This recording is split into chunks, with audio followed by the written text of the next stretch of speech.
Good morning दोस्तों। तो कैसे हैं आप सभी लोग। देखिए आज के इस वीडियो में हम लोग क्लास 10th बायोलॉजी के पहले अध्याय जो है जैव प्रक्रम, उसी का दोस्तों जो टॉप मोस्ट वीवी ऑब्जेक्टिव है, एक एक ऑब्जेक्टिव को देखने वाले हैं।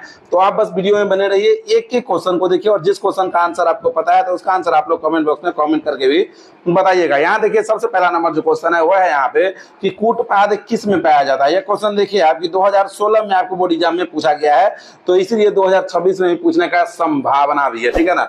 अब देखिए कह रहा है कि कूटपाद किस में पाया जाता है, तो ऑप्शन में देखिए यहाँ पे आप ऑप्शन नंबर में देखेंगे तो ऑप्शन ए में देखिए यहाँ पे पैरामीशिया में पाया जाता है, बी में है यूग्लिना में, सी में है अमीबा में और डी में है यहाँ पे इनमें से कोई नहीं। तो जल्दी से आप हमें बताइए कि कूटपाद जो है वह किस में पाया जाता है, पैरामीशियम में या यूग्लिना में या फिर अमीबा में। तो इसका जो राइट आंसर हो जाएगा तो ऑप्शन नंबर सी हो जाएगा, यानी कि कूटपाद जो है वह अमीबा में पाया जाता है। अगले क्वेश्चन की ओर आइए और देखिए अगला क्वेश्चन यानी कि दूसरा नंबर जो क्वेश्चन है उसको देखिए यहाँ पे क्या क्या कह रहा है। तो दूसरा नंबर जो क्वेश्चन है वह देखिए यहाँ पे कह रहा है कि प्रकाश संश्लेषण होता है। क्वेश्चन है कि प्रकाश संश्लेषण जो है वह होता है, प्रकाश संश्लेषण कब होता है, तो प्रकाश संश्लेषण ऑप्शन ए में है रात में होता है, बी में है दिन में होगा, सी में है रात और दिन दोनों में और डी है सुबह और शाम में। देखिए प्रकाश संश्लेषण का जो क्रिया होता है वह दिन में ही होता है। प्रकाश संश्लेषण कब होता है, तो प्रकाश संश्लेषण दिन में होता है। तो ऑप्शन नंबर बी जो है यह इसका राइट आंसर हो जाएगा। अगले क्वेश्चन की ओर आइए और देखिए अगला क्वेश्चन यानी कि तीसरा नंबर जो क्वेश्चन है उसको हम लोग देखेंगे। और देखिए तीसरा नंबर जो क्वेश्चन है वह है यहाँ पे कि क्लोरोफिल वर्णक का रंग है। क्वेश्चन है कि क्लोरोफिल वर्णक का रंग कैसा है, यानी क्लोरोफिल जो वर्णक है उसका रंग कैसा होता है। तो देखिए ऑप्शन ए में है हरा होता है, बी है नीला, सी है लाल और डी है सफेद। तो जल्दी से आप हमें बताइए कि क्लोरोफिल वर्णक का रंग कैसा होता है, हरा, नीला, लाल या फिर सफेद।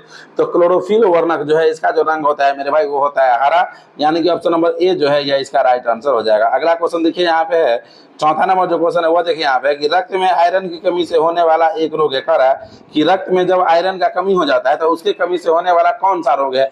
तो देखिए यहाँ पे ऑप्शन नंबर ए में है कि टीबी होता है, बी है मधुमेह, सी है एनीमिया और डी है उच्च रक्तचाप।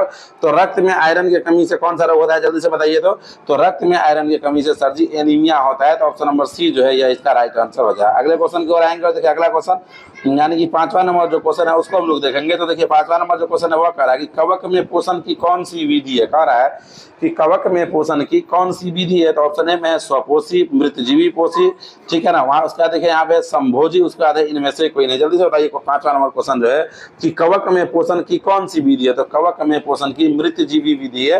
तो ऑप्शन नंबर बी जो है यह इसका राइट आंसर हो जाएगा। अगला क्वेश्चन देखिए यहाँ पे मृतजीवी पोषण होता है।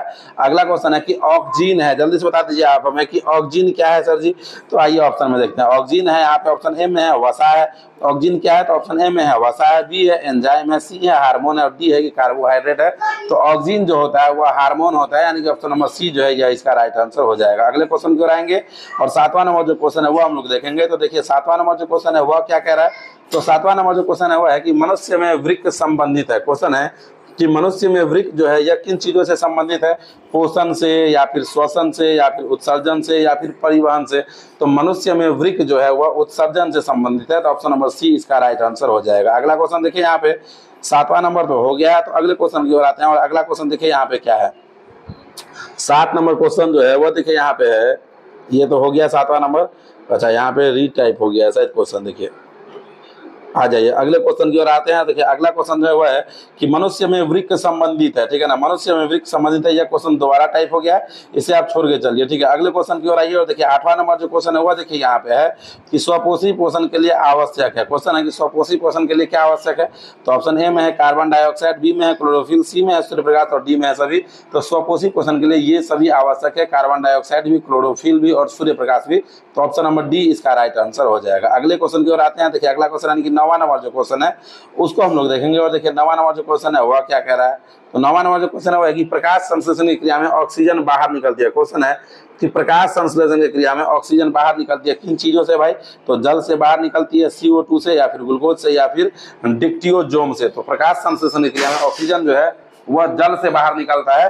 तो इसका जो है ऑप्शन नंबर ए यह इसका राइट आंसर हो जाएगा। अगला क्वेश्चन देखिए यहाँ पे 10वां नंबर जो क्वेश्चन है वह देखेंगे। देखिए 10वां नंबर जो क्वेश्चन है वह देखेंगे। देखिए 10वां नंबर क्वेश्चन है कि मैग्नीशियम पाया जाता है। क्वेश्चन है कि मैग्नीशियम जो है वह पाया जाता है। मैग्नीशियम भाई किन चीजों में पाया जाता है। तो ऑप्शन ए में है कि मैग्नीशियम क्लोरोफिल में पाया जाता है, बी में है लाल रक्त कण में, सी में है वर्णिलक में और डी में है श्वेत रक्त कण में। तो इसका बताइए जल्दी से फटाक से हमें कि इसका राइट आंसर क्या हो जाएगा। तो मैग्नीशियम जो है वह क्लोरोफिल में पाया जाता है, यानी कि ऑप्शन नंबर ए जो था वह उसका राइट आंसर हो जाएगा। अगले क्वेश्चन की ओर आते हैं। देखिए 11वां नंबर जो क्वेश्चन है वह है कि मनुष्य में प्रमुख उत्सर्जी अंग है। क्वेश्चन है कि मनुष्य में प्रमुख उत्सर्जी अंग कौन सा है भाई? तो ऑप्शन ए में है रक्त, बी है श्वेत ग्रंथि, सी में है वृक्क और डी में है अग्नाशय। तो मनुष्य में प्रमुख जो उत्सर्जी अंग है वह क्या है? तो मनुष्य में प्रमुख उत्सर्जी अंग है वृक्क, यानी कि ऑप्शन नंबर सी इसका राइट आंसर हो जाएगा। अगले क्वेश्चन देखिए 12वां नंबर जो क्वेश्चन है वह क्या कह रहा है? तो 12वां नंबर जो क्वेश्चन है वह है कि अमीबा अपना भोजन किसके द्वारा पकड़ता है? तो अमीबा अपना भोजन जो है वह कूटपाद के द्वारा पकड़ता है। किसके द्वारा भाई? तो कूटपाद के द्वारा, ऑप्शन नंबर बी इसका राइट आंसर हो जाएगा। अगला क्वेश्चन देखिए यहाँ पे 13वां नंबर जो क्वेश्चन है वह देखिए यहाँ पे क्या कह रहा है? 13वां नंबर जो क्वेश्चन है वह निम्नलिखित में से कौन मलेरिया परजीवी है? कह रहा है निम्नलिखित में से कौन है जो मलेरिया परजीवी है? तो देखिए यहाँ पे ऑप्शन ए में है प्लाज्मोडियम, बी में है लिस्मानिया, सी में है प्रोटोजोआ और डी में है इनमें से कोई नहीं। तो 13वां नंबर जो क्वेश्चन है इसका जो राइट आंसर हो जाएगा 13 नंबर क्वेश्चन का वो हो जाएगा ऑप्शन नंबर ए, यानी कि प्लाज्मोडियम जो है यह इसका राइट आंसर हो जाएगा, ऑप्शन नंबर ए। अगले क्वेश्चन की ओर आते हैं और देखिए यहाँ पे 14वां नंबर जो क्वेश्चन है वह क्या कह रहा है? 14वां नंबर जो क्वेश्चन है वह है कि कार्बोहाइड्रेट, प्रोटीन तथा वसा के पूर्ण पाचन का स्तर निम्नलिखित में से कौन सा है? कह रहा है कि कार्बोहाइड्रेट, प्रोटीन तथा वसा के पूर्ण पाचन का स्तर निम्नलिखित में से कौन सा है? ऑप्शन ए में है अमाशय, बी में है यकृत, सी में है छोटी आंत और डी में है बड़ी आंत। तो इसका जो राइट आंसर हो जाएगा 14 नंबर क्वेश्चन का हो जाएगा मेरे भाई, फटाक से बताइए क्या हो जाएगा? छोटी आंत हो जाएगा सर। तो ऑप्शन नंबर सी जो है यह इसका राइट आंसर हो जाएगा। अगले क्वेश्चन की ओर आते हैं और अगला क्वेश्चन देखिए यहाँ पे 15वां नंबर जो है वह है कि खुला परिसंचरण तंत्र पाया जाता है। क्वेश्चन है कि खुला परिसंचरण तंत्र किस में पाया जाता है भाई?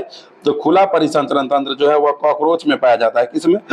तो आप याद रखेंगे खुला परिसंचरण तंत्र कॉकरोच में पाया जाता है। अगला क्वेश्चन देखिए यहाँ पे 16वां नंबर जो क्वेश्चन है वह है कि हमारे शरीर में कौन सा हार्मोन कार्बोहाइड्रेट, प्रोटीन तथा वसा के उपापचय का नियंत्रण करता है? क्वेश्चन है कि हमारे शरीर में कौन सा हार्मोन है जो कार्बोहाइड्रेट, प्रोटीन तथा वसा के उपापचय को नियंत्रित करता है? तो यहाँ पे देखिए ऑप्शन ए में है यहाँ पे इंसुलिन, बी है थायरोक्सिन, सी में है टेस्टोस्टेरोन और डी में है यहाँ पे एस्ट्रोजन। तो 16वां नंबर क्वेश्चन का जो राइट आंसर हो जाएगा तो हो जाएगा आपका यहाँ पे ऑप्शन नंबर बी, यानी कि थायरोक्सिन जो है यह इसका राइट आंसर हो जाएगा। अगला क्वेश्चन देखिए यहाँ पे 17वां नंबर जो क्वेश्चन है वह देखिए यहाँ पे इनमें से किसकी उपस्थिति के कारण रक्त लाल दिखाई देता है? क्वेश्चन है कि इनमें से किसकी उपस्थिति के कारण रक्त जो है वह लाल दिखाई देता है? थ्रोम्बिन या फिर फाइब्रिन या फिर हीमोग्लोबिन या फिर सीरम? तो हीमोग्लोबिन की उपस्थिति के कारण रक्त जो है वह लाल दिखाई देता है। अगले क्वेश्चन की ओर आइए और देखिए अगला क्वेश्चन, यानी कि यहाँ पे देखिए आप 18वां नंबर जो क्वेश्चन है वह है कि पित्त रस कहाँ से स्रावित होता है? क्वेश्चन है कि पित्त रस जो है वह कहाँ से स्रावित होता है? तो देखिए यहाँ पे ऑप्शन ए में है यहाँ पे कि पित्त रस जो है वह अग्नाशय से स्रावित होता है, बी में है यहाँ पे यकृत से, सी में है यहाँ पे छोटी आंत से और डी में है इनमें से कोई नहीं। तो जल्दी से बताइए हमें कि पित्त रस जो है वह कहाँ से स्रावित होता है भाई? तो सर जी पित्त रस जो है वह यकृत से स्रावित होता है। तो ऑप्शन नंबर बी इसका राइट आंसर हो जाएगा। अगला क्वेश्चन देखिए यहाँ पे 19वां नंबर और 19वां नंबर जो क्वेश्चन है वह देखिए यहाँ पे है कि एक स्वस्थ मनुष्य में प्रकुचन दाब एवं अनुशीतलन दाब होता है। बीपी आप समझते हैं ना, सामान्य बीपी क्या होता है? तो सामान्य बीपी होता है 120/80। तो ऑप्शन नंबर ए इसका राइट आंसर हो जाएगा, सामान्य बीपी। ठीक है, सिंपल समझिए। अगला क्वेश्चन देखिए यहाँ पे 20वां नंबर जो है वह है कि तंत्रिका तंतु की उत्पत्ति किस प्राथमिक ऊतक द्वारा होता है? कह रहा है कि तंत्रिका तंतु की उत्पत्ति जो है वह किस प्राथमिक ऊतक के द्वारा होता है? आ जाइए ऑप्शन ए में देखिए यहाँ पे है, ऑप्शन नंबर ए में देखिए यहाँ पे है एक्टोडर्म, बी में है यहाँ पे मीसोडर्म, सी में है यहाँ पे इंडोडर्म और डी में है इनमें से कोई नहीं। तो जल्दी से बताइए इसका राइट आंसर क्या हो जाएगा भाई? फटाक से बता दीजिए क्या हो जाएगा इसका राइट आंसर? तो सर जी इसका राइट आंसर होगा एक्टोडर्म, ऑप्शन नंबर ए। अगले क्वेश्चन की ओर आते हैं और अगला क्वेश्चन यानी कि 21वां नंबर जो क्वेश्चन है वह देखिए यहाँ पे है कि मनुष्य में वृक्क एक तंत्र का भाग है जो संबंधित है। क्वेश्चन है कि मनुष्य में वृक्क जो है वह एक तंत्र का भाग है जो संबंधित है। किन चीजों से संबंधित है?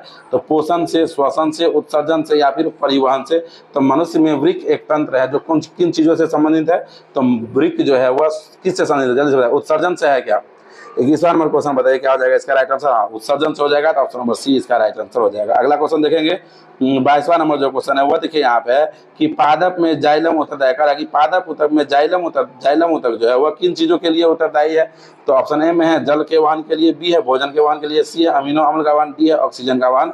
तो जल के वहन के लिए उत्तरदायी है। तो ऑप्शन नंबर ए इसका राइट आंसर हो जाएगा। अगले क्वेश्चन की ओर आइए और देखिए 23वां नंबर जो क्वेश्चन है वह क्या कह रहा है? तो 23वां नंबर जो क्वेश्चन है वह है कि स्वपोषी पोषण के लिए आवश्यक है। क्वेश्चन है कि स्वपोषी पोषण के लिए क्या आवश्यक है भाई? तो स्वपोषी पोषण के लिए कार्बन डाइऑक्साइड भी आवश्यक है, जल भी आवश्यक है, क्लोरोफिल भी आवश्यक है, सूर्य प्रकाश भी आवश्यक है, यानी कि उपरोक्त सभी आवश्यक है। अगला क्वेश्चन देखिए यहाँ पे 22वां नंबर जो है वह है कि पाइरूवेट के विखंडन से यह कार्बन डाइऑक्साइड तथा जल तथा ऊर्जा देता है। कहा कि पाइरूवेट के विखंडन से यह कार्बन डाइऑक्साइड तथा जल और ऊर्जा देता है, तो और यह क्रिया होती होगी, कहाँ होता होगा? कोशिका द्रव्य में या माइटोकॉन्ड्रिया में या हरित लवक में या केंद्रक में। जल्दी से बताइए 24 नंबर क्वेश्चन का राइट आंसर क्या होगा? 24 नंबर क्वेश्चन का माइटोकॉन्ड्रिया में सर होगा, तो ऑप्शन नंबर बी इसका राइट आंसर हो जाएगा। अगले क्वेश्चन की ओर बढ़ते हैं और देखिए यहाँ पे 25वां नंबर जो क्वेश्चन है वह क्या कह रहा है? तो 25वां नंबर जो क्वेश्चन है वह है कि स्वपोषण होता है। स्वपोषण किन चीजों में होता है भाई? तो स्वपोषण होता है हरे पौधे में, यानी कि ऑप्शन नंबर बी इसका राइट आंसर हो जाएगा। कमेंट करके बताइए आप हमें कि इन 2500 ऑब्जेक्टिव में से आपका ऑब्जेक्टिव कितना सही हुआ है। और एक चीज और कमेंट कीजिएगा कि आप हमें बिहार के किस डिस्ट्रिक्ट से देख रहे हैं, कमेंट करके जरूर बताइएगा। चलिए मिलते हैं हम लोग फिर नेक्स्ट वीडियो में नए टॉपिक के साथ, तब तक के लिए जय हिंद, जय भारत, जय बिहार।